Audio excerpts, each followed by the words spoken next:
1년 전이죠. 도널드 트럼프 미국 대통령이 무역법 301조에 의거해 중국을 상대로 본격적인 무역 전쟁을 시작했습니다. 중국산 제품 관세 부과, 또 세계 무역기구 제소, 대미 투자 제한을 골자로 하는 행정 명령에 서명한 건데요. 네, 1년이 지난 지금 미국과 중국은 경제적으로 큰 타격을 입었고 협상은 막판까지 진통을 겪고 있습니다. 미중 무역 전쟁 돌아보고 앞으로의 전망들 짚어보겠습니다. 경희대학교 국제대학원 통상협력과 신상협 교수 함께 하겠습니다. 교수님 어서 오세요. 네, 안녕하세요. 예, 벌써 1년입니다. 그동안 양국이 수차례 협상과 결렬을 반복해 왔는데 네. 그간의 과정들 어떻게 보세요? 지금 앵커께서 말씀하신 대로 1년 전에 트럼프 대통령이 대통령 각서, 중국 경제가 미국을 침략하고 있다.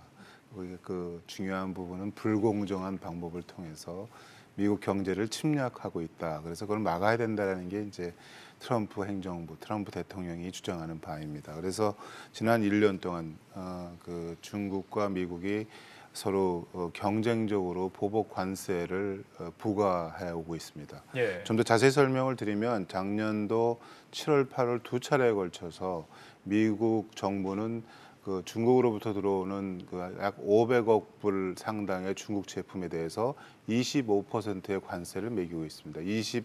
5%라는 건 정말 높은 관세죠. 예. 그 후에는 약 한 2천억 불 정도의 중국 제품에 대해서 10%의 관세를 매기고 있습니다. 예. 반면에 중국 정부는 미국 제품 약 1,100억 불 정도의 제품에 보복 관세를 매기고 있습니다. 그래서 한마디로 세계 제1, 제2 무역 국가가 그런 보복 관세를 통해서 세계 경제 교역 질서를 파괴하고 있다라는 비난을 지금 받고 있고, 또 더 나아가서는 그것이 전 세계의 경제를 경제에 악영향을 주는 그러한 역할을 하고 있다, 나쁜 영향을 주고 있다. 그래서 큰 비난을 받고 있습니다. 네, 지금 돌아가는 분위기를 보면 잘 되고 있는지 아니면 잘 안 되고 있는지 좀 헷갈리긴 하거든요. 네네. 최근 트럼프 대통령이 미중 무역 협상이 타결이 돼도 당분간 관세를 유지하겠다 이렇게 밝혔는데 트럼프 대통령 발언을 좀 어떻게 좀 해석을 해봐야 될까요?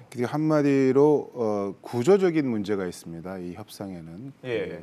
미국이 원하는 것은 중국 제조 2025라는 그러한 정책에 대해서 다시 말하면 그 팔러시는 중국 정부가 중국의 제조업을 세계 최고 경쟁력을 가진 그러한 기업들로 만들겠다라는 그런 내용을 갖고 있습니다. 그런데 미국 입장에서는 그거를 좌시하지 않겠다.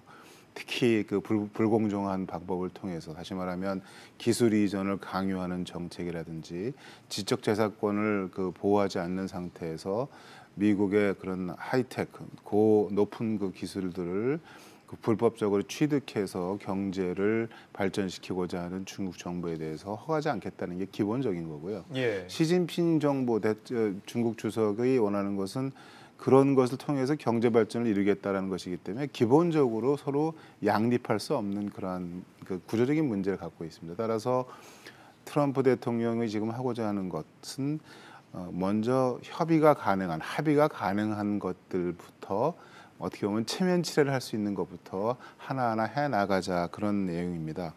그리고 또 하나 중요한 것은 아까 제가 잠깐 말씀드렸지만 전체 미국 정부는 2,500억 불 상당의 중국 제품에 대해서 관세를 매기고 있는데요.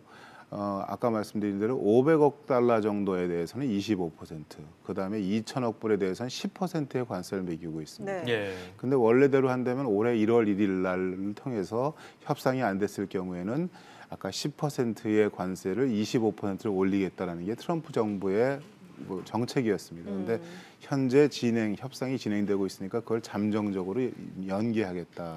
그런 식으로 지금 미국 정부에서는 그렇게 반협박 또는 나름대로 또 설득하는 그런 과정을 갖고 있습니다. 그래서 한마디로 말씀을 드리면 트럼프 정부 입장에서는 또 국내적으로 많은 정치적인 어려움을 갖고 있지 않습니까? 그래서 미국, 중국의 무역 협정에서 아무것도 없이 끝내기엔 너무나 부담스럽기 때문에 할 수 있는 한 모든 방법을 다 사용해서 일단 할 수 있는 미국, 중국과의 협의를 할 수 있는 것부터 하나하나 이뤄나가겠다. 그렇지만 근본적인 그런 큰 틀에서의 협정을 한 번에 이루기에는 현실적으로 많은 구조적인 문제 때문에 어려움이 있다. 이렇게 말씀을 드리겠습니다. 네. 네, 교수님 지금까지 협상 과정을 살펴보면요.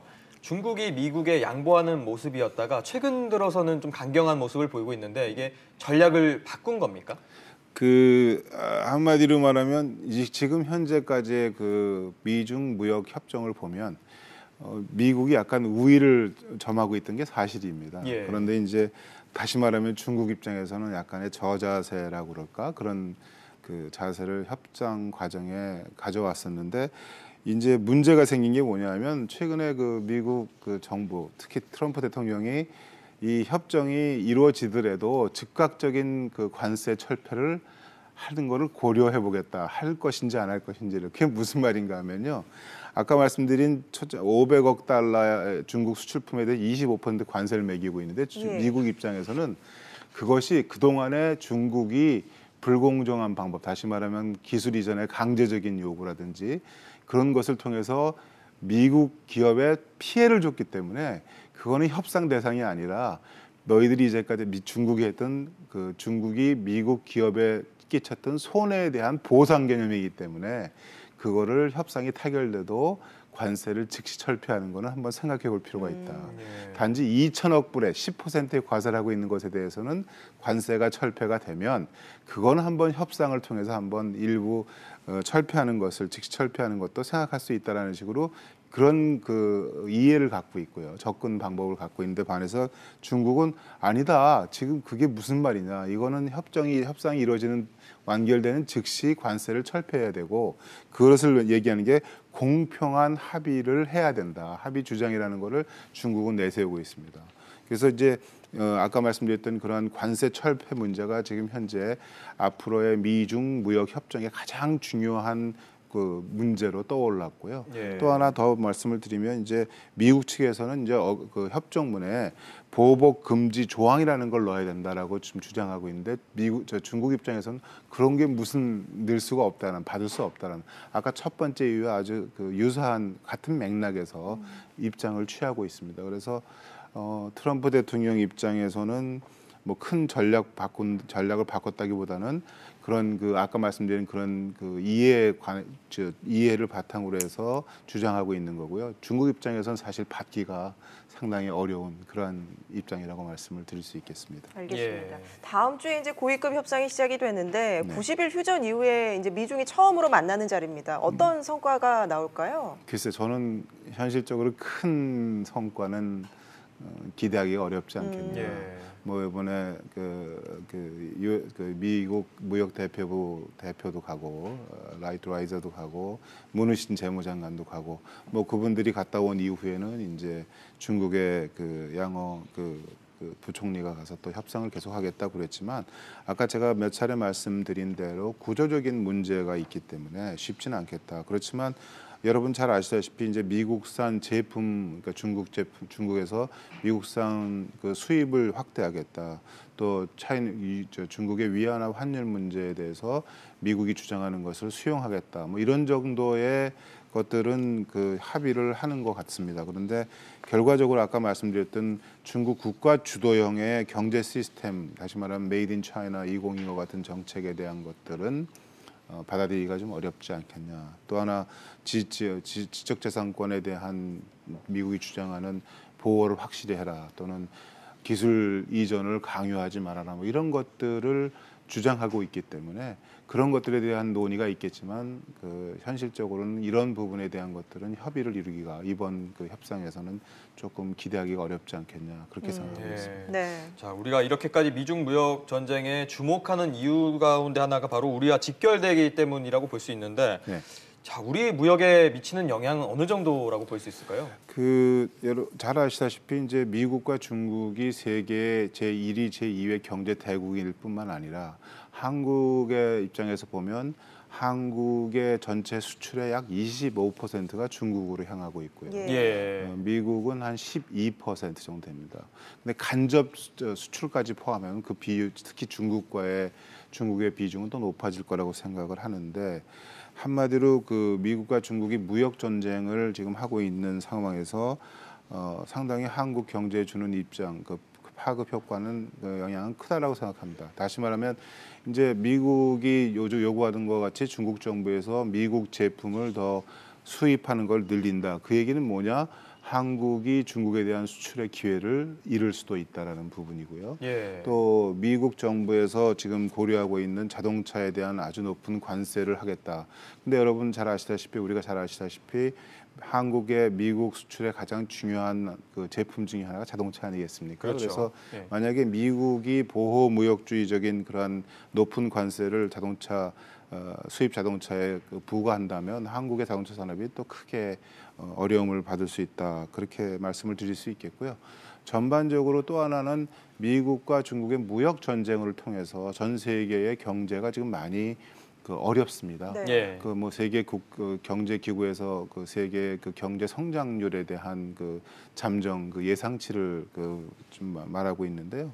뭐 차이는 있습니다만은 뭐 OECD 같은 경우에는 3.3% 정도. 그 다음에 IMF 같은 경우도 실질적으로 약 3.5%, 또 세계은행은 2.9%의 경제 성장률을 얘기하고 있습니다. 예.